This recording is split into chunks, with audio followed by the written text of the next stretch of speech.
الحمد لله رب العالمين والصلاة والسلام على رسوله الكريم أما بعد فأعوذ بالله من الشيطان الرجيم بسم الله الرحمن الرحيم ووصينا الإنسان بوالديه حملته أمه وحنا على وحن وفصاله في عامين أن اشكر لي ولوالديك إلي المصير وإن جاهداك على أن تشرك بي ما ليس لك به علم فلا تطعهما وصاحبهما في الدنيا معروفا واتبع سبيل من أناب إلي ثم إلي مرجعكم فأنبئكم بما كنتم تعملون صدق اللہ العظیم۔ یہ 21واں پارہ ہے سورہ لقمان کے 2 آیات تلاوت کیے گئے، اس میں آیت نمبر 14 اور 15۔ گزشتہ یہ رکو نمبر 2 ہے سورہ لقمان کا۔ گزشتہ نشست میں رکو نمبر 2 کہ وہ آیات ہم تلاوت کیے تھے جس میں اللہ رب العزت نے حضرت لقمان کا ذکر کیا تھا، اور حضرت لقمان کی جو نصیحت کی باتیں تھیں ان کا تذکرہ کیا۔ حضرت لقمان نے اپنے بیٹے کو جو جو نصیحتیں کی تھی نا، وہ ساری باتیں آپ کے سامنے آ چکی ہیں، اور اس میں سب سے پہلی جو نصیحت تھی وہ تھی شرک کی تھی۔ یا بنی لا تشرک باللہ، کہ اے میرے بیٹے اللہ کے ساتھ کسی اور کو شریک مت کرے۔ یہ رکو نمبر 2 کے آیات ہیں، اور یہ حضرت لقمان علیہ السلام کی جو نصیحت ہے نا، اس میں اللہ تبارک و تعالیٰ نے یہاں پہ 2 آیات میں حضرت لقمان سے ہٹ کے اللہ خود بالراست یہاں پہ 2 احکامات دے رہے ہیں۔ حضرت لقمان نے تو ایک باپ کی ذمہ داری کیا ہوتی ہے بیٹے کے تعلق سے وہ بتایا ہے، اور اس کے بعد یہاں پہ اللہ تبارک و تعالیٰ نے پھر حضرت انسان کو یہ وصیت کی کہ باپ کا مقام کیا ہے۔ دیکھیے اس میں ایک بڑی حکیمانہ بات ہے۔ حضرت لقمان جو اپنے بیٹے کو نصیحت کر رہے تھے تو اس میں یہ بات بولنا آپ گوارا نہیں کیے کہ دیکھ بیٹا باپ کا کیا مقام ہوتا ہے، تو اس میں کیا بات ہوتی ہے، خود غرضی کی بات ہوتی تھی۔ تو لہٰذا اللہ تبارک و تعالیٰ اس نصیحت کو اپنے طور پہ فرمایا، خاص طور پہ وہاں پہ یہ بات تو بتا دی گئی ہے کہ باپ کا حق جناب یعنی بیٹے کے اوپر کیا ہے، ذمہ داری کیا ہے، وہ تو بتائی گئی بات، لیکن اب اولاد کے اوپر والد کا کیا حق ہے وہ حضرت لقمان نہیں بتائی، وہ نصیحت نہیں کیے، کیونکہ اگر ایسی بات ہوتی تو ظاہر ہے کہ ایک خود غرضی کی بات ہوتی تو اللہ رب العزت نے اب اس خلا کو یہاں پہ پر کیا ہے ان 2 آیات میں، اور باقی آیات پورے 2 رکوع میں اس میں حضرت لقمان کی پوری نصیحانہ باتیں آئی ہیں آپ کے سامنے، اور گزشتہ ہم نے تفصیل سے اس کا ذکر کیا ہے۔ آج ان آیات میں اللہ رب العزت جو ہے اب والدین کے حقوق کیا ہے،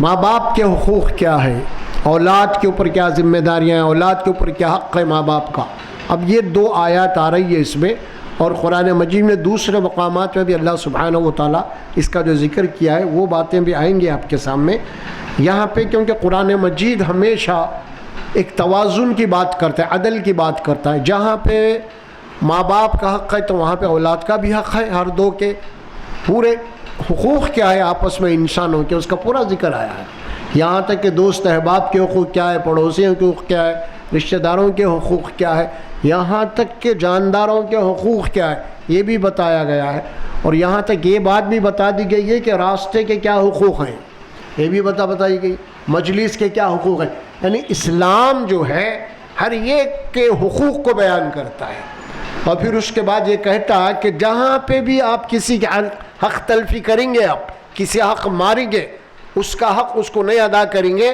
تو قرآن اس کو ظلم سے تعبیر کرتا ہے، ناانصافی کو۔ آپ کا جو حق ہے اگر میں نہیں دے رہا ہوں تو ایک معنی آپ کے ساتھ ظلم ہو رہا ہے۔ اسی طرح راستے کا جو حق ہے اگر وہ پورا نہیں کر رہے تو یہ ظلم ہو گیا پھر یہ۔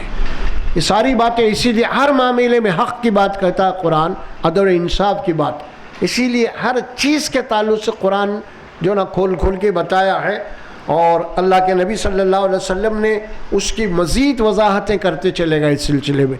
دیکھیے ایک پیاری بات کہی گئی ہے، انسانوں کے آپس میں جو حقوق ہوتے ہیں نا، اس میں بڑی پیاری بات، ایمان میں اگر کوئی کامل کون ہو سکتا ہے؟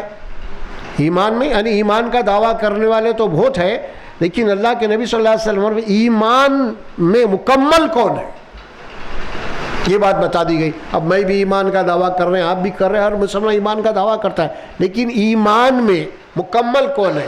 کس کا ایمان تکمیل میں ہے؟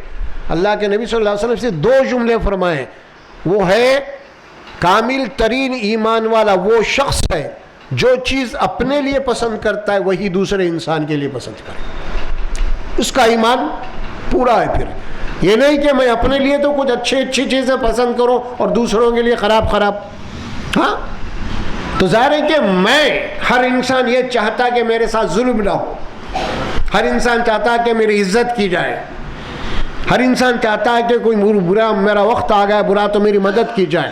تو اللہ اب اسلام یہ آپ کو دعوت ہے، آپ بھی دوسروں کے ساتھ ایسا ہی سوچو۔ پھر آپ یہ نہیں چاہتے کہ آپ کے ساتھ کوئی دھوکہ ہو تو آپ بھی کسی کو دھوکہ مت دو، آپ یہ نہیں چاہتے کہ آپ کا مال کوئی ہڑپ کرے، چاہتا کوئی انسان نہیں چاہتا، تو پھر تم بھی کسی کے تعلق سے ایسا مت سوچو۔ تو اسلام انصاف کی بات کرتا ہے، عدل کی بات کرتا ہے، حقوق کی بات کرتا ہے، اسی لیے اور معاشرے کے اندر سب سے پہلے بنیادی طور پہ کس کے حقوق ہیں؟ ماں باپ کے حقوق ہیں، اولاد کے حقوق ہیں، اس کے بعد میں ساری چیزیں آتی ہیں۔ سب سے پہلے اس رشتے کو اللہ سبحانہ و تعالیٰ نے بتایا ہے نا، ماں باپ کے حقوق کیا ہیں، اولاد کے حقوق کیا ہیں۔ دیکھیے شادی ہوتی ہے، نکاح ہوتا ہے، اس کے بعد بچے ہوتے ہیں، تو اس کے بعد پھر اب ماں باپ خود بنتے ہیں، یہ اولاد بنتی ہے، پھر ان کے بعد ان کے رشتہ دار، ان کے رشتہ دار، اب یہاں سے حقوق آتے ہیں۔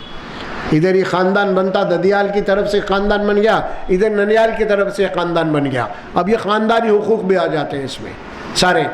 تو اللہ سبحانہ و تعالیٰ حقوق کی بات کرتا ہے ہمیشہ جہاں پہ بھی، اسی لیے اس کے کیا کہتے ہیں اسلام کو؟ دین حق ہے۔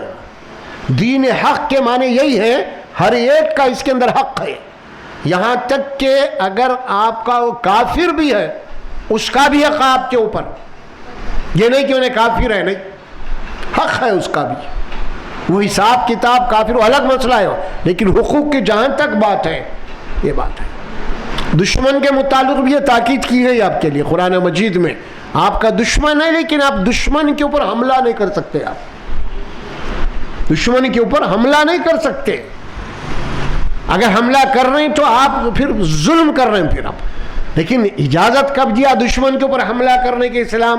جب وہ آپ کے اوپر حملہ آور ہو رہا ہے تو آپ حملہ کرو، لیکن آپ حملہ نہیں کریں گے پہلے۔ اگر وہ آپ کے اوپر حملہ کر رہا ہے تو آپ کے اوپر فرض بن گیا ڈیفنس کے لیے کہ پھر اس کے اوپر تم حملہ کرو، لیکن اگر وہ اپنے جگہ خاموش ہے اور آپ اس کے اوپر ہتھیار اٹھا رہے ہیں تو یہ ظلم ہوگا، اگرچہ کہ دشمن ہے وہ، آپ کی اس کی نہیں بنتی۔ تو یہ ساری چیزیں حق کی بات ہے، دین حق، اسلام دین حق ہے، اسی لیے قرآن حق ہے، محمد صلی اللہ علیہ وسلم حق ہے، یعنی اس میں حق کے معنی ایک تو سچائی کے بھی ہیں، اور حق کے معنی ایک تو یہ ہے ہر ایک کا آپس میں جو حق ہے اس کو جو ہے نا ایک دوسرے کی تاکید کی گئی ہے۔ اور یہاں پہ سب سے بڑا جو حق بتایا گیا ہے رشتوں کے اندر وہ ماں باپ کا حق ہے۔ اللہ سبحانہ و تعالیٰ خاص طور پہ وصیت کے الفاظ استعمال کیے، وَوَصَّيْنَا الْإِنسَانَ بِوَالِدَيْهِ، ہم نے انسان کو ایک تاکیدی حکم دیا ہے، جس کو وصیت سے تعبیر کیا گیا یہاں پہ، ایک تاکید کی گئی حکم میں، اور وہ تاکید یہ ہے کہ تم اپنے ماں باپ کے ساتھ احسان کرو، حسن سلوک کرو۔ یہ دوسرے مقام پہ آیات آتی ہیں، اور وہاں پہ ایک سورہ الاحقاف یہ کہا ہے، سورہ العنکبوت ہے، اور سورہ بنی اسرائیل ہے، یہ تین مقامات پہ اللہ سبحانہ و تعالیٰ فرماتے ہیں، جیسا کہ ایک مقام پہ آتا ہے سورہ الاحقاف میں وَوَصَّيْنَا الْإِنسَانَ بِوَالِدَيْهِ حُسْنًا، احسان کے الفاظ آتے ہیں وہاں پہ۔ ہم نے انسان کو ایک تاکیدی حکم دیا ہے، یہ وصیت کی ہے کہ اپنے ماں باپ کے ساتھ حسن سلوک کرے اور احسان کرے۔ اب ظاہر ہے کہ ہر انسان اللہ تبارک و تعالیٰ کی ایک تو حکم ہے، لیکن ہر انسان اس اسٹیج سے گزر کے آیا ہے کہ وہ ماں باپ کا حق کیا ہے، ان کی قربانی کیا ہے، ہر کوئی جانتا ہے اس کو۔ اب اسی بات کو اللہ تعالیٰ یہاں پہ خلاصے کے طور پہ فرماتے ہیں یہاں پہ کہ دیکھو تمہارے ماں باپ کا تمہارے اوپر اتنا بڑا احسان ہے کہ وہ تم ادا نہیں کر سکتے۔ چنانچہ ماں اور باپ دونوں کا ذکر کیا گیا، اور وَوَصَّيْنَا الْإِنسَانَ بِوَالِدَيْهِ، اور ہم نے انسان کو یہ تاکید حکم کیا ماں باپ کے متعلق کہ حملتہ امہ وحنا علی وحن وفصالہ فی عامین۔ دیکھو غور کرو، سوچو، دیکھو کہ تمہارا وجود کیسے آیا، تم وجود میں کیسے آئے۔ ذرا سوچو، اپنے پچھلی زندگی کو سوچو، ذرا اپنی آغاز کو سوچو، تم کیا تھے، کیسا ہے، کون تم کو پرورش کیا، کس کے تمہارے پر احسانات ہیں، یہ ساری چیزیں یہاں پہ آ رہی ہیں۔ یہاں پہ دو جملوں کے اندر حملتہ امہ وحنا علی وحن، کہ دیکھو تمہاری ماں نے تم کو بوجھ کے اوپر بوجھ اٹھاتے ہوئے، تکلیف کے اوپر تکلیف اٹھاتے ہوئے، ہے نا، حمل کی سلسلے بات ہو رہی ہے، ماں کی پیٹ میں 9 مہینے ہم رہ رہے ہیں، اسی طرف اللہ ذکر کر رہا ہے۔ اللہ سبحانہ و تعالی حملتہ امہ وحنا علی وحن فرماتے کمزوری کے اوپر کمزوری اٹھائی وہ ماں، اور پھر اس کے بعد بڑی ہی تکلیف کے ساتھ پھر تم کو جنم دیا، اس نے تمہاری پیدائش ہوئی۔ وہاں اللہ دوسرے مقام پہ فرمایا کہ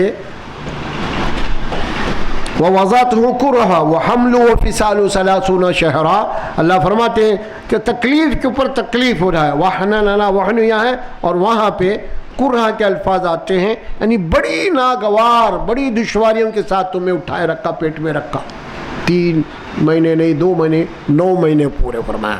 وَوَضَعْتُهُ كُرْهًا، اور بڑی ہی تکلیف کے ساتھ تمہاری پیدائش ہوئی، یعنی جب تم پیدا ہوئے تو تمہاری ماں کو بے انتہا تکلیف ہوئی۔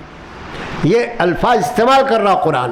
تمہیں نہیں معلوم کہ جب تم دنیا میں آئے تھے تو تمہارے دنیا میں آنے سے تمہاری ماں کو کتنی تکلیف ہوئی ہے۔ قرآن ذکر کر رہا ہے اس بات کا، تاکہ انسان جو ہے وہ اپنے اس وقت کو یاد کرے آخر، اور پھر ماں اپنی جان کو کھیلتے ہوئے تمہیں جنم دیا، ہے نا، بہت تکلیف اٹھائی، فرمایا وَوَضَعْتُهُ كُرْهًا۔ پھر اس کے بعد معاملہ یہاں تک ختم نہیں ہوا، اس کے بعد اللہ فرماتے ہیں کہ اب تمہاری پرورش ہے، اور تمہاری پرورش کے جو مراحل ہیں، اب جو پروسیس ہے، جو تمہارے اسٹیج ہیں، اب بچہ ماں کی پیٹ سے باہر آنے کے بعد، پھر اس کے بعد بچہ کتنا نازک ہوتا ہے، کیسی اس کی نگرانی کرنی پڑتی ہے، کیسے اس کی نگہبانی کرنی پڑتی ہے، اس کا دیکھ بھال، اس کا رکھ رکھاؤ، یہ ساری چیزیں، اور ماں نے یہ ساری چیزیں بڑی ہی، یعنی یوں سمجھو کوئی بوجھ سمجھ کے نہیں فرمایا، پوری پیار اور محبت سے ان ساری چیزوں کو برداشت کیا، اس نے جھیلا ان مصیبتوں کو۔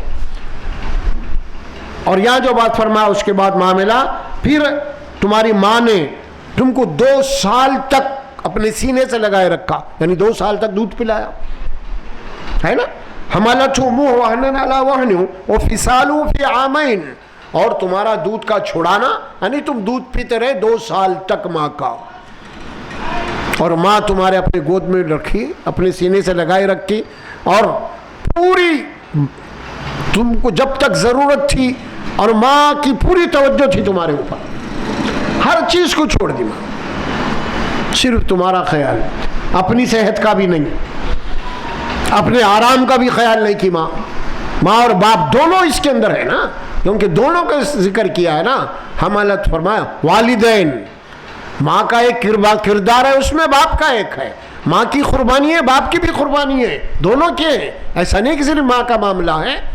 جناب علی باہر سے ماں، اندر گھر میں ماں کے قربانیاں ہیں تو باہر باپ کے ہیں۔ ایک باپ باہر جا رہا ہے، محنت کر رہا، مزدوری کر رہا، کس کے لیے کر رہا ہے نا، دھوپ میں، گرمی میں، سردی میں، جناب علی وہ لا رہا ہے، کما رہا ہے تاکہ تم کو کھلا سکے، پلا سکے، تمہاری ہر ضرورت کو پورا کر سکے، ایک باپ کی ہے نا، باپ کی تڑپ بھی یہی ہے جب اولاد ہوتی ہے اس کی اپنی خواہشات ختم ہو جاتی ہیں، اس کی اپنی چاہتیں ختم ہو جاتی ہیں. اب بیٹے کی چاہت، اولاد کی چاہت اس کے سامنے رہتی. یہ بات فرمائی گئی ہے. اسی لیے ان کا احسان تمہارے اوپر بہت ہے. سب سے پہلے حقوق انسانی کے اندر جہاں پہ ہیومن رائٹس کی بات کہی جاتی ہے نا، وہاں پہ سب سے پہلے اللہ نے فرمایا کہ تمہارے اوپر ماں باپ کے حقوق رائٹس ہیں پہلے، سب پھر اس کے بعد ہے. یہ قرآن کی تاکید ہے یہ. اور پھر ایسی نہیں ہے کوئی یہ کوئی انوکھی بات ہو، ہر آدمی سے اس سے گزر چکا ہے، اس سے معلوم ہے اسے کیا ہو سکتا ہے کیا نہیں. تو اللہ سبحانہ و تعالیٰ نے جو بات فرمایا الی المصیر، دیکھو اس کے بعد انشکر لی ولی والدیک، اتنے احسانات ہیں ماں باپ کے، اتنی قربانیاں ہیں، کیسے کیسے تصور نہیں کر سکتا انسان. سوچو کبھی آپ، ہم جوان ہیں اس وقت، خوی ہیں ہم، اولاد جوان ہے تو ماں باپ ضعیف ہو جاتے ہیں، بوڑھے ہوتے ہیں، وہاں پہ وہ کمزور ہوتے ہیں، اولاد طاقتور ہوتی ہے.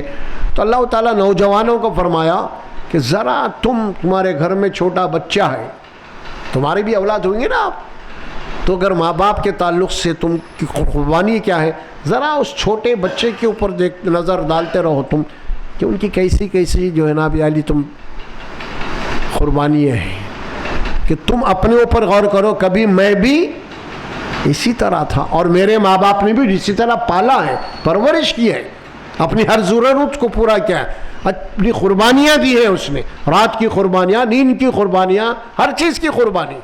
سمجھا رہا؟ اگر ڈاکٹر یہ بول دے کہ یہ چیز مت کھاؤ بچے کو نقصان ہے، وہاں رک جاتی ہے اس سے. یہ ساری چیزیں اللہ سبحانہ و تعالیٰ فرمایا ہے قرآن مجید میں. تو ان کا بڑا مقام ہے اور بڑے ان کے اوپر تمہارے اوپر احسانات ہیں، اس کو سامنے رکھو فرمایا. اور اس کے بعد جو الفاظ آئے ہیں نا وہ غور کیجئے اب ذرا. وہ یہ ہے انشکر لی ولی والدیک، ماں باپ کے ساتھ احسان کے بعد اب دو جملے یہاں پہ اللہ کا پاس. یہ کیا ہے؟ انشکر لی ولی والدیک. دیکھو اللہ فرماتے ہیں سب سے پہلے میرا شکر ادا کرو، پھر اس کے بعد ماں باپ کا. میرا شکر پھر اس کے ماں باپ کا. کیوں بات فرمائے اللہ تبارک؟ جب اللہ خود فرماتے ہیں ماں باپ کے تمہارے اوپر اتنے احسانات ہیں، تو اصل احسانات کس کے ہیں تمہارے اوپر؟ اللہ کے پہلے ہیں، اس کے بعد تمہارے ماں باپ کے ہیں. اسی لیے اب شکر کے حقدار دونوں ہیں. سب سے پہلے تو اللہ ہے خالق کائنات جس نے ہم کو پیدا کیا ہے، پھر اس کے بعد اس دنیا میں آنے کا جو ذریعہ بنے ہیں تمہارے ماں باپ والدین، ان کے احسانات تمہارے اوپر ہے. لہذا سب سے پہلے تم میرا شکر ادا کرو اور اس کے بعد اپنے ماں باپ کا شکر ادا کرو. یہ دونوں چیزیں اس میں. اب بعض لوگ تو ایسے ہیں کہ بھئی ماں باپ کا شکر، جو اصل خالق ہے، اصل مالک ہے، اور ماں باپ کے دلوں کے اندر تمہارے لیے جو رحمت کا مادہ پیدا کیا اولاد کی، کون پیدا کرا ہے؟ بھئی ماں کے دل میں اولاد کی محبت، باپ کے دل میں اولاد کی محبت کس نے پیدا کیا ہے؟ اللہ پیدا کرا ہے. اور پھر انسان بول کے نہیں، ہر جاندار مخلوق میں یہی ہے اللہ کی. ماں باپ کے دلوں کے اندر اولاد کی محبت، ان کے بچوں کی محبت اللہ نے ڈالا ہے اور ہر مخلوق میں ڈالا ہے. ایسا نہیں اشرف المخلوقات بلکہ نہیں ہے. آپ جانداروں کو بیچ کیے آپ، اور جانداروں میں وہ جانور آپ جسے بھیڑ کہتے ہیں، چیر پھاڑنے والے جانور جن کے اندر رحم ہی نہیں ہوتا، لیکن آپ دیکھیں گے چیر پھاڑنے والے جانور بھی اپنی اولاد سے محبت کرتے ہیں، اپنی اولاد کو چیر پھاڑتے نہیں وہ لوگ. آپ کبھی دیکھیں ہوں گے نا کہ بلی کو دیکھیں گے، شیر کو دیکھیں گے، کبھی آپ جناب علی وہ جب اپنے بچوں کو منہ میں پکڑتے ہیں تو کس قدر نازک طریقے سے پکڑتے ہیں وہ لوگ، تاکہ بچے کو دانت نہ دس جائے اسے، ہے نا. جب بلی اپنے بچوں کس انداز میں پکڑتی ہے وہ، تاکہ بچے کو کوئی تکلیف نہ ہو اس کے، ہے نا. جب یہی بلی جب شکار کرتی ہے اور پکڑتی ہے تو پورے دانت دھسا دیتی ہے اس کے اندر تاکہ شکار ہو جائے. لیکن وہی بلی اپنے بچوں کو جب پکڑتی ہے تو بہت ہی نازک طریقے سے پکڑتی ہے، کیونکہ اللہ نے اس کے دل میں اس کے بچوں کے لیے رحم ڈالا ہے. یہ اس کی اللہ کی ربوبیت کی نشانیاں ہیں یہ. اور پھر حضرت انسان تو اشرف المخلوقات ہے. یہ تو پھر یہاں پہ کتنی محبت نہیں ڈالا اللہ تبارک و تعالیٰ نے. ہر ایک کے دل میں ڈالا ہے. اور اسی لیے سب سے پہلے اس رب کی شکر ادا کرنا ہے جس نے ہمارے ماں باپ کے دلوں میں ہماری پرورش کے لیے، ہماری دیکھ بھال کے لیے محبت ڈالا ہے. اس کے بعد میں پھر ماں باپ کا، جس کے ذریعے سے ہم دنیا میں آئے ہیں، پھر ماں باپ کا مقام ہے، ان کی اپنی قربانیاں ہیں، ان کے احسانات ہیں. تو اللہ فرماتے ہیں انشکر لی ولی والدیک، سب سے پہلے اللہ کا شکر ادا کرو، اس کے بعد ماں باپ کا شکر ادا کرو. یہ دونوں چیزیں لازم اور ملزوم. اس کے بعد پھر آ رہی ہے بات، اس میں اہم ترین بات آ رہی ہے اس کے بعد اب، وہ ہے وَإِن جَاهَدَاكَ عَلَىٰ أَن تُشْرِكَ بِي مَا لَيْسَ لَكَ بِهِ عِلْمٌ فَلَا تُطِعْهُمَا. اللہ خود فرما رہے ہیں کہ ماں باپ کے اتنے احسانات ہیں، تو پھر انسان اس ہو سکتا ہے کہ کوئی غلط فہمی کا شکار نہ ہو جائے ہو. اللہ خود بول رہے ہیں ماں باپ کے اتنے احسانات ہیں، ماں باپ کی خدمت کرو، ان کی اطاعت کرو، ان کی فرمانبرداری. جب قرآن خود حکم دے رہا ہے تو پھر ماں باپ کی بات کو ہم کیسے انکار کر سکتے ہیں، ہے نا؟ تو یہاں پہ اللہ تعالیٰ ایک بات جو فرماتا ہے نا وہ یہ ہے، اگر تمہارے ماں باپ تمہارے اوپر کوئی ایسا زور ڈالے یا تم سے کوئی ایسا کام کرنے کے اوپر زور ڈالے جس کام کو اللہ نہیں پسند کرتا، جو اللہ کے حکم کے خلاف ہے یا شرک ہے جس کا علم تم کو نہیں ہے، ہے نا، تو تم ان امور میں ماں باپ کی اطاعت نہیں کرنا. جبکہ حکم دیا ماں باپ کی اطاعت تمہارے اوپر لازم ہے، ان کے احسانات ہیں. لیکن پھر اللہ فرمایا اوپر کے دو جملوں کو آپ سامنے رکھیے، یہ ہے سب سے پہلے اللہ کا احسان ہے، تو اللہ کا شکر ادا کرو، پھر ماں باپ کا شکر ادا کرو. لیکن اگر یہی ماں باپ اللہ کے خلاف کوئی کام کرنے کو آپ کو کہیں، کوئی شرک کی بات ہو جائے، تو فرمایا کہ ان معاملات میں تم ماں باپ کی بات کو نہیں ماننا. دیکھا آپ نے کیوں؟ اسی لیے نہیں ہے، ماں باپ کے مقابلے میں تو اللہ کا احسان ہے نا. بڑوں کی اطاعت کرو، بڑوں کی نافرمانی مت کرو. تو پھر سب سے بڑے تو اللہ، اللہ اکبر ہے، تو پھر اللہ کی بات کا کیسے انکار کریں گے ہم؟ ماں باپ بڑے ہیں لیکن ماں باپ سے بڑے تو اللہ ہے، اس کے رسول ہے نا. پھر اگر کوئی ماں باپ کوئی ایسا حکم دے دے جو اللہ اس کے رسول کے خلاف ہو تو ان کا بات نہیں ماننا. آپ یہ قرآن بول رہا. ہاں پھر نہیں مان کے ماں باپ کو آپ چھوڑ دینا بھی نہیں ہے، یہ بات بھی کہہ رہا قرآن. وہ یہ کیا کہہ رہا ہے قرآن دیکھیے اب آپ، وَصَاحِبْهُمَا فِي الدُّنْيَا مَعْرُوفًا. ٹھیک ہے دنیا کا معاملہ، دنیا میں تمہارے ماں باپ ہے، تمہارے اوپر ان کے تمہارے اوپر احسانات ہیں، لیکن تم اگر وہ اللہ اس کے رسول کی نافرمانی کا یہ حکم دے رہے ہیں تم ان کی اطاعت مت کرو. لیکن یاد رکھو دنیائی معاملات میں دنیا کے جو ان کے حقوق ہیں، جو ضروریات ہیں، وہ پورا کرنا ہے تمہیں. ایسا نہیں کہ وہ ماں باپ کے حکم کے، اللہ کے حکم کے خلاف جا رہے ہیں لہذا ماں باپ کو چھوڑ دو. نہیں، قرآن یہ بولا کہ نہیں، تم صرف اخلاق کے اعتبار سے، اخلاق کے تحت ان کی جو باتیں ہیں جو اللہ اس کے نبی کے خلاف ہوتی ہیں تو ان کو بڑے ہی اچھے ادب سے، اخلاق سے بازو مت مانو، لیکن ان کا جو حق تمہارے اوپر ہے وہ تو لازم ہے تم کو ادا کرنا ہے. یہ بات کہی گئی، خاص طور پہ یہاں پہ یہ بات کہی گئی معروفہ واتبع سبیل من اناب الیہ. پھر اس کے بعد کیا فرمایا؟ گھر کے اندر، اب ظاہر کہ گھر کا ماحول ایسا ہے، آپ کو گھر کے اندر دین کی بات نہیں ہے، گھر میں اللہ کی بات نہیں ہو رہی، اللہ کی بندگی، اللہ کی پرستش کی بات نہیں ہو رہی، بلکہ گھر کا ماحول پورا گندا ہے، گھر کا ماحول مشرکانہ ہے. تو اب تم کو اللہ اس کے رسول کی اطاعت کرنا ہے، گھر میں نہیں مل رہی تو اب کیا کرو؟ تم معاشرے کے اندر، تمہاری سوسائٹی میں کوئی اگر ایسا شخص ہے جو اللہ کی طرف رجوع ہوتا ہے، جو اللہ کی بات کرتا ہے، اللہ کی عبادت کی بات کرتا ہے، شرک سے منع کرتا ہے، لہٰذا تم اس کے پیچھے چلو. کیونکہ ماں باپ کا معاملہ تو اب ظاہر ہے کہ جہالت ہے، وہاں پہ دین نہیں ہے. تو اب تم کو دین لینا ہے تو کہاں کرنا پڑے گا؟ جہاں دین ہے وہاں جاؤ، تم ان کی اتباع کرو. جو میری طرف رجوع ہوتا ہے، مجھ سے مانگتا ہے، مجھ سے دعائیں کرتا ہے، تمہیں بھی وہی تعلیم دیں گا، وہ اللہ کی اطاعت کی تعلیم دیں گا، اللہ کے رضا کی بات کریں گا ہمیشہ.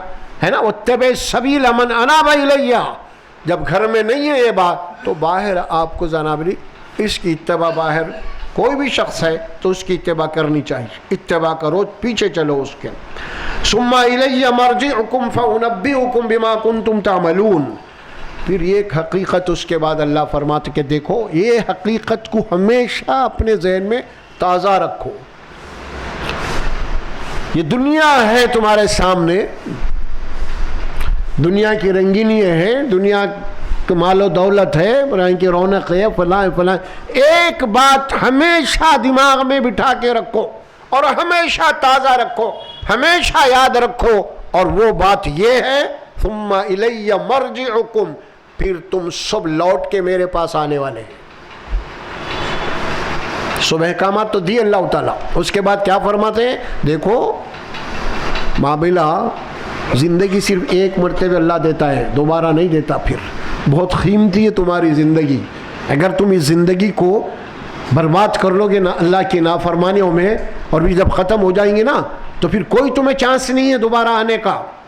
پھر سوائے جہنم کے کوئی ٹھکانہ ہی نہیں ہے وہاں پہ جانے کے بعد میں. اسی لیے اس بات کو ہر قدم پہ، ہر موڑ پہ قرآن یہ کہتا ہے کہ دیکھو، ہر نصیحت کرنے کے بعد قرآن یہ بات کہتا ہے بار بار کہ تمہیں پلٹ کے میرے پاس آنا ہے.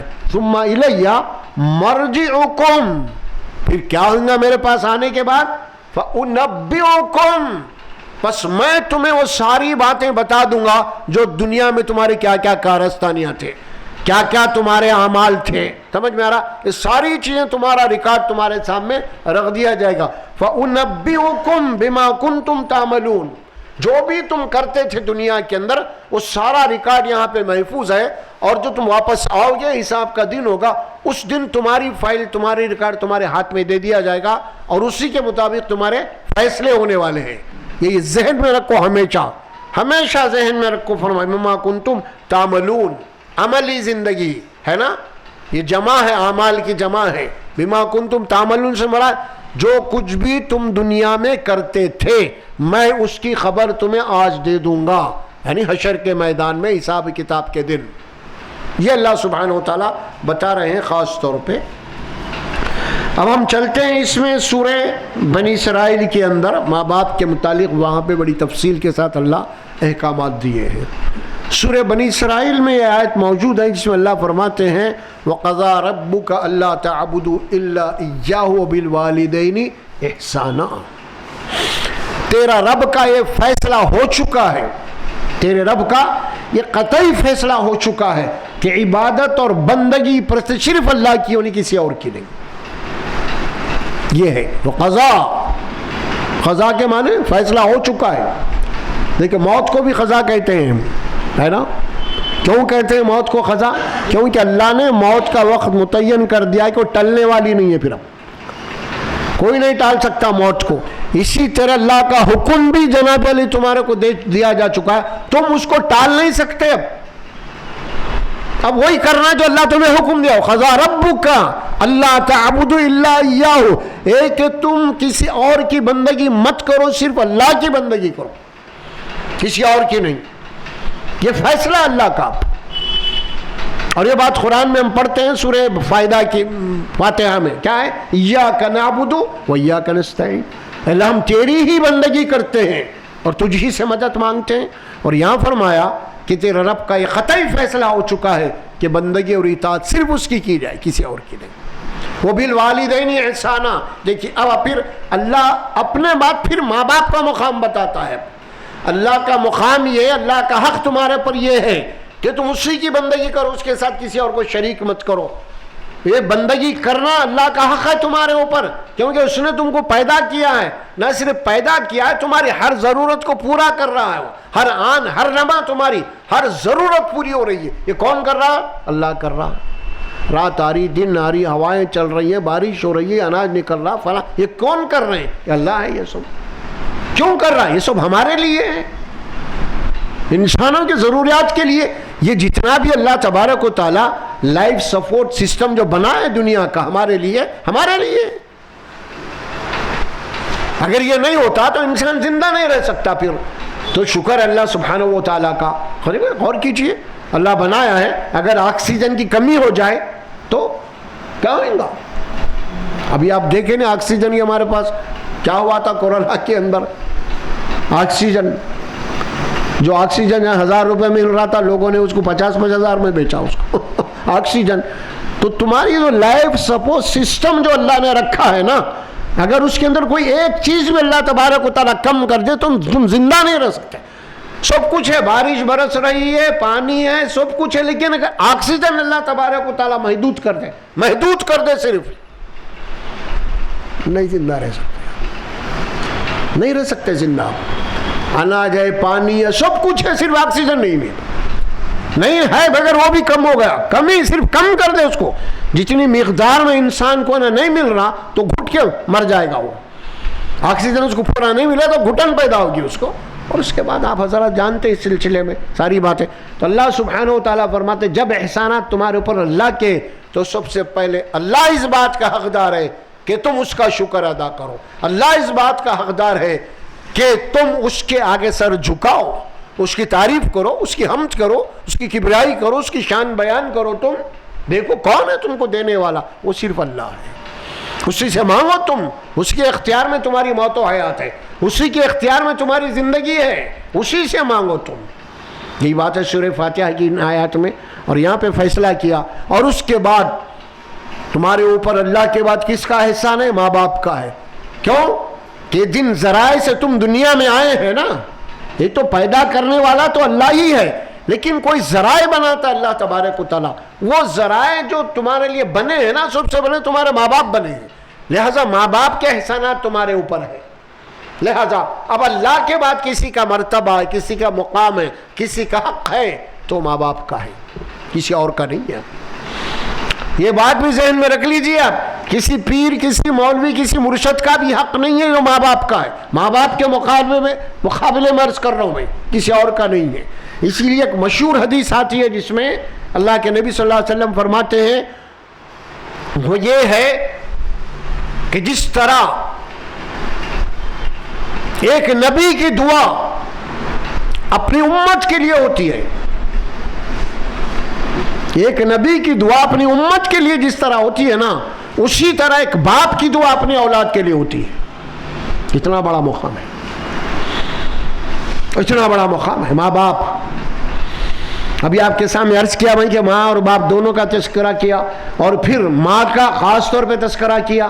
ماں نے تم کو اپنے پیٹ میں رکھا، اس کے بعد تمہارا بچپن، اس کے بعد سینے سے لگائے رکھا، ماں دودھ پلاتی رہی، ساری چیزیں اللہ سبحانہ و تعالیٰ بتاتے رہا ہے۔ اور اس کے بعد اللہ کے نبی صلی اللہ علیہ وسلم سے بھی ہمیں یہ بات ملتی ہے نا حدیث کے اندر، ماں کا مقام کیا ہے۔ ایک صحابی نے پوچھا، یا رسول اللہ صلی اللہ علیہ وسلم میرے اوپر کس کا حق ہے زیادہ، میرے اوپر کس کا زیادہ حق ہے؟ اللہ کے نبی نے فرمایا کہ تیری ماں کا حق ہے۔ پھر پوچھا یا رسول اللہ، اس کے بعد 2 مرتبے آپ نے فرمایا تیری ماں کا حق ہے۔ تیسری مرتبے پوچھا یا رسول اللہ، اس کے بعد فرمایا تیری ماں کا حق ہے۔ تو اللہ کے نبی صلی اللہ علیہ وسلم نے 3 بار جب سوال کیا گیا تو اللہ کے نبی نے تکرار کے ساتھ ریپیٹ کرتے ہوئے فرمایا کہ تیری ماں کا حق ہے، تیری ماں کا حق ہے، تیری ماں کا حق ہے۔ پھر چوتھی مرتبہ فرمایا کہ تیرے باپ کا حق ہے۔ اس کے بعد پھر قریب ترین رشتہ دار۔ دیکھیے آپ، یعنی اس کو ماں کو مقدم رکھا گیا ہے خاص طور پہ۔ پھر اس کے بعد باپ کا مقام کیا ہے وہ بھی بتایا گیا۔ آپ حضرات ایک مشہور حدیث ہم بچپنے سے سنتے آئے ہیں، وہ کیا ہے کہ ماں کی قدموں کے نیچے جنت ہے نا؟ کیا مطلب ماں کی قدموں کے نیچے جنت ہے؟ کیا معنی ہے اس کے؟ ماں کے معنی یہی ہے کہ بھائی پیر سے لے کے سر تک ماں کی خدمت کرو تم، ماں کی خدمت کے بغیر جنت نہیں مل سکتے تم، ماں کو ناراض کر کے تم جنت حاصل نہیں کر سکتے تم۔ اور حدیث میں بات آئی کہ اللہ تبارک و تعالیٰ نے ماں باپ کی نافرمانی کو تمہارے اوپر حرام کر دیا ہے، حرام کر دیا گیا ہے۔ اور پھر اس معاملے میں اگر ماں باپ اولاد سے ناراض ہیں، انجام کیا ہے اس کا؟ باپ کے متعلق کیا حدیث میں آئی بات؟ باپ کے متعلق یہ حدیث میں آئی ہے تو ماں کی قدموں کے نیچے جنت کی بات ہے۔ اور والد کے متعلق یہ الفاظ آتے ہیں حدیث کے اندر کہ دیکھو باپ جنت کے دروازوں میں سے ایک دروازہ ہے، کہہ رہے کہ دروازہ آپ کے لیے دروازہ ہی نہیں کھولیں گا تو جنت میں کہاں سے جائیں گے آپ؟ کہ باپ کی رضا اللہ کی رضا ہے. یہ ماں باپ کا جو مرتبہ اور مقام ہے اس بات کو بتایا گیا ہے. بہرحال تو وہاں فرمایا کہ وبالوالدین احسانا. اس کے بعد اللہ سبحانہ و تعالیٰ آگے چل کے جو احکامات دے رہے ہیں، جو نصیحت کر رہے ہیں، وہ یہ ہے کہ اما یبلغن عندک الکبر احدہما او کلاہما فلا تقل لہما اف. دیکھو صرف یہ بات نہیں کہا کہ ماں باپ کی خدمت کرو، بلکہ جو قرآن جو دکھتی رکھ کے اوپر ہاتھ رکھتے ہیں اللہ تبارک، کیونکہ وہ علیم ہے، اللہ جانتے ہیں نا، علیم ہے اور وہ حکیم ہے اللہ، اسی لیے اللہ جانتے ہیں. تو اللہ تبارک و تعالیٰ ماں باپ کی خدمت کا حکم دیا اور حکم دے کے ماں باپ کی عمر کا تذکرہ کیا. غور کر رہے ہیں آپ؟ کیونکہ ماں باپ کے لیے اولاد کی ضرورت کب ہوتی ہے ماں باپ کو، اسی لیے وہ عمر کا ذکر کیا. کون سی عمر کا ذکر کیا؟ بڑھاپے کی عمر کا ذکر کیا. کیونکہ ماں باپ بوڑھے ہو جاتے ہیں، ضعیف ہو جاتے ہیں، تو اس وقت ان کو اولاد کی سخت ضرورت ہوتی ہے. اسی لیے اس عمر کا ذکر کیا اللہ نے. یہ عمر وہ ہے تمہارے ماں باپ کی، اب تم ان کو تمہاری سخت ضرورت ہے. یہ بالکل اسی طرح کی بات ہے. اولاد کو ماں باپ کی زیادہ ضرورت کب ہوتی؟ جب چھوٹا بچہ ہوتا ہے انہیں، تب ہوتی ہے نا. اسی لیے ماں باپ کو حکم دیا کہ پوری نگہبانی تمہاری ہے. جب جوان ہو جاتے ہیں بچے تو اس وقت ضرورت نہیں ہوتی ماں باپ کی، لیکن جب ضرورت ہوتی ہے سخت، اس وقت اللہ احکامات دیا تمہیں. اب اولاد کی ذمہ داری تمہارے اوپر ہے، ماں باپ کو. اور یہاں ماں باپ کو اولاد کو حکم دیا گیا کہ جب تمہارے ماں باپ ضعیف ہو جائیں، بوڑھے ہو جائیں، اب انہیں تمہاری سخت ضرورت ہے، سخت ضرورت ہے. اور پھر دونوں کا ذکر کیا.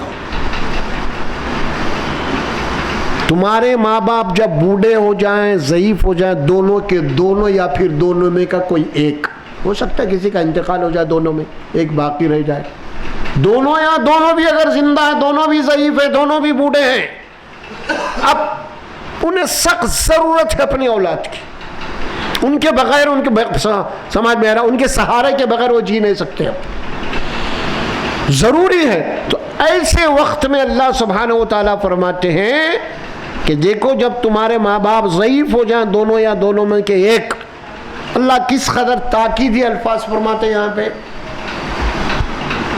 عمر کا ذکر کر کے جب وہ اس عمر کو پہنچ جاتے ہیں، ان کی عقل، ان کے جسمانی اعضاء وغیرہ ذرا سب ضعیف ہو جاتے ہیں. سوچنے کی صلاحیت بھی کم ہو جاتی، سننے کی بھی کم ہو جاتی، دیکھنے بھی کم ہو جاتی، بولنے کی بھی، کھانے بھی، ہر چیز ان کی ضعیف ہو جاتی ہے. جب تو ایسے وقت میں اولاد نوجوان ہوتی ہے، انہیں شباب پہ ہوتے ہیں، ان کی ہر چیز تیز ہوتی ہے، ہر چیز میں طاقت ہوتی ہے نا.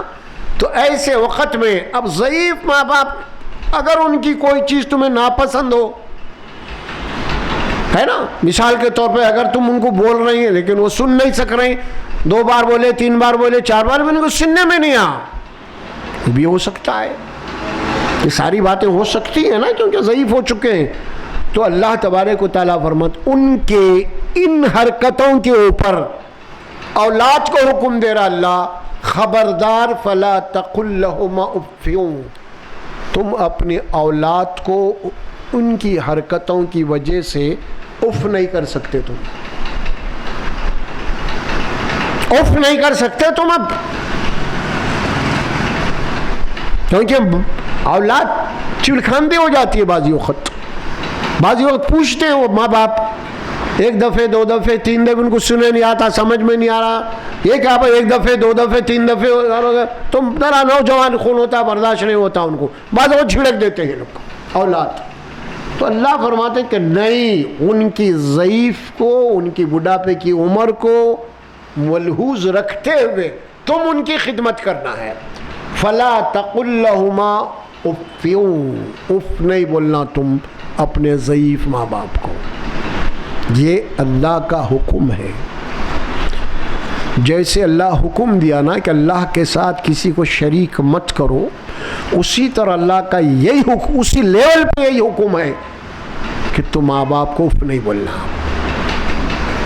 پھر اللہ کے ساتھ شریک کریں گے تو تمہاری مغفرت بخشش نہیں ہے، اسی طرح ماں باپ کی نافرمانی کریں گے تم تو بھی تمہاری مغفرت نہیں ہے۔ پھر انشکر لی ولی والدیک، میرا شکر ادا کرو، اپنے ماں باپ کا کرو، دونوں باتیں ایک ساتھ کر رہے اللہ سبحانہ و تعالیٰ۔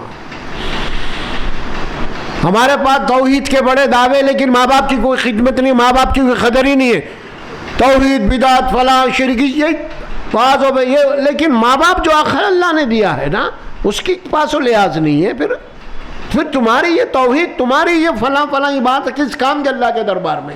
کسی کام کے نہیں ہے، تم غلط فہمی میں، دھوکہ ہے تمہیں۔ پھر جب تک ماں باپ تمہارے زندہ ہیں خبردار۔ اور اس میں سے ایک بڑی پیاری حدیث بھی آتی ہے نا، اللہ کے نبی صلی اللہ علیہ وسلم فرماتے ہیں وہ بڑا ہی بدبخت ہے وہ آدمی، بڑا ہی بدبخت ہے وہ آدمی۔ صحابہ نے پوچھا کون یا رسول اللہ؟ جو ضعیف ماں باپ کو اپنی زندگی میں پاتا ہے، دونوں یا دونوں میں اس کے ایک، اور ان کی خدمت کر کے جنت کا سودا نہیں کر لیتا، بدبخت ہے وہ آدمی۔ جنت کے دروازے وہاں کھڑے، گھر میں جنت ہے ماں باپ کی، اور وہ ماں باپ کو راضی کرنے کو چھوڑ کے دوسروں کو راضی کرتے پھر رہا، شرک کرتے پھر رہا۔ سمجھ میں آ رہا؟ ماں باپ ناراض ہو گئے پرواہ نہیں، حضرت قبلہ ناراض نہیں ہونا۔ ہوتا ہے نا آج کل ہمارے جو ہے نا حضرت قبلہ، ان کے چڑھاوے، ان کے پیر چھونا، ان کے ساتھ ادب سے ٹھہرنا، ان کے ساتھ ادب سے بات کرنا حضرت کے پاس ہو رہا، لیکن ماں باپ جہاں پہ اللہ کا حکم ہے، ماں باپ کوئی حیثیت نہیں ہے تمہارے حضرت کی ماں باپ کے مقابلے میں۔ تم وہاں پہ کر رہی ہو کام جہاں پہ تمہیں کرنا چاہیے تھا۔ اس کے یہ معنی نہیں، میں نہیں کہہ رہا ہوں کہ آپ حضرت قبلہ کی جناب یا عزت نہ کریں، ان کی تکریم نہ کریں، تو اسلام تو اجازت دیتا ہے کہ بڑوں کی عزت کرو، احترام کرو، میں یہ بات کرو۔ لیکن کچھ ایسے لوگ ہیں معاشرے کے اندر، ماں باپ کو جھڑکیاں دے دیتے ہیں، ماں باپ کو پلٹ کے نہیں دیکھتے کبھی، ماں باپ کچھ مانگے تو دیتے نہیں، لیکن یہی لوگ ہیں کہ اس کی یہ مرید ہیں، اور جا کے ان کو جناب علی پیغام پڑھتے ہیں، نذرانے دے کے آتے ہیں، چڑھاوے چڑھاتے ہیں، ادھر ماں باپ کو دینے تیار نہیں ہے۔ جب یہ توازن اللہ کرے گا تو پھر حقدار کون ہے تمہارے؟ ماں باپ ہے پہلے، کوئی اور نہیں ہے۔ اور ماں باپ کی دعا تمہارے لیے اللہ کے دربار میں رد نہیں ہوتی۔ دیکھو ضروری نہیں ہے کہ تمہارے مرشد کی دعا قبول ہو جائے، لیکن اس بات کی گارنٹی ہے کہ اولاد کے حق میں ماں باپ کی دعا قبول ہوئیں گے۔ اس بات کی کوئی گارنٹی نہیں کوئی بڑے تمہارے مرشد ہے، امیر ہے، ان کی دعا قبول ہو، کوئی گارنٹی نہیں اس کی۔ اس بات کی گارنٹی ہے کہ ماں باپ کی دعا اولاد کے حق میں اللہ قبول کرتے ہیں۔ اس کی وجہ یہی ہے کہ ماں باپ کی جو دعا ہوتی ہے، ان کی دل کی پکار ہوتی ہے اولاد کے لیے، اولاد کے لیے دل کی پکار ہوتی ہے ماں باپ کی دعا، اور باقی جتنے بھی ہیں نا اوپر سے ہوتے ہیں سب دعائیں۔ اس بات کو سمجھنے کی ضرورت ہے، اسی لیے تو اللہ فرمایا یہاں پہ فَلَا تَقُلْ لَهُمَا اُفٍّ، خبردار کہ تم اف نہیں بولنا اپنے ماں باپ کو۔ اس کے بعد کیا جملے آتے ہیں اور آگے چل کے وَلَا تَنْهَرْهُمَا، خبردار ان دونوں کو جھڑکنا نہیں، جھڑکی سے بات نہیں کرنا۔ بس قرآن کی باتیں ہیں، روایات بھی نہیں ہے، یہ کوئی چلو بھائی ضعیف روایت ہے، ایسا بھی نہیں ہے مسئلہ، کتاب کی باتیں ہیں، اللہ کے احکامات میں سے ہیں، کہ معمولی بات نہیں ہے یہ، اس کو ہم ایزی نہیں لے سکتے۔ ہم آج کے معاشرے کے اندر ہماری نوجوان جو نسل ہے نا، ان کے پاس ماں باپ کی اہمیت ہی نہیں ہے، قدر و قیمت بھی نہیں ہے ان کے پاس، نہ ماں باپ کی عزت ہے، نہ تو تقریب ہے، نہ تو ماں باپ کا ادب ہے، نہ تو ان کی خدمت ہے، اور نہ تو انہیں فکر ہے کہ باپ راضی ہے یا نہیں ہے۔ سمجھ میں آ رہا؟ نہیں ہے سارا معاملہ۔ تقریباً اس وقت میں سمجھتا ہوں کہ 100% نہیں تو کم از کم 98% یہی معاملہ ہے گھروں کے اندر۔ وَلَا تَنْهَرْهُمَا وَلَا تَقُلْ لَهُمَا اُفٍّ وَلَا تَنْهَرْهُمَا، جھڑکو مت، اور وَقُلْ لَهُمَا قَوْلًا كَرِيمًا، ان دونوں سے جب بھی بات کرو ان کی بزرگی کو، ان کی عمر کے لحاظ رکھو سامنے، قولاً کریما فرماتے ہیں. اکرام تکریم اسی سے ہے نا. جب بھی بات کرو بڑے اکرام سے بات کرو, بڑے تکریم سے بات کرو, ان کے ساتھ عزت سے بات کرو. وَقُلْ لَهُمَا قَوْلًا كَرِيمًا. پھر اس کے بعد جو احکامات جملے آ رہے ہیں وَاخْفِضْ لَهُمَا جَنَاحَ الذُّلِّ مِنَ الرَّحْمَةِ. کیا الفاظ استعمال کر رہا قرآن. دیکھو تمہارے دونوں ماں باپ جو ضعیف ماں باپ ہے نا, تم کیا کرو ان کے لیے, اپنے دونوں کندھوں کو, دونوں بازوؤں کو اپنی ماں باپ کے لیے جھکا کے رکھو, ان کی خدمت کے لیے ہمیشہ.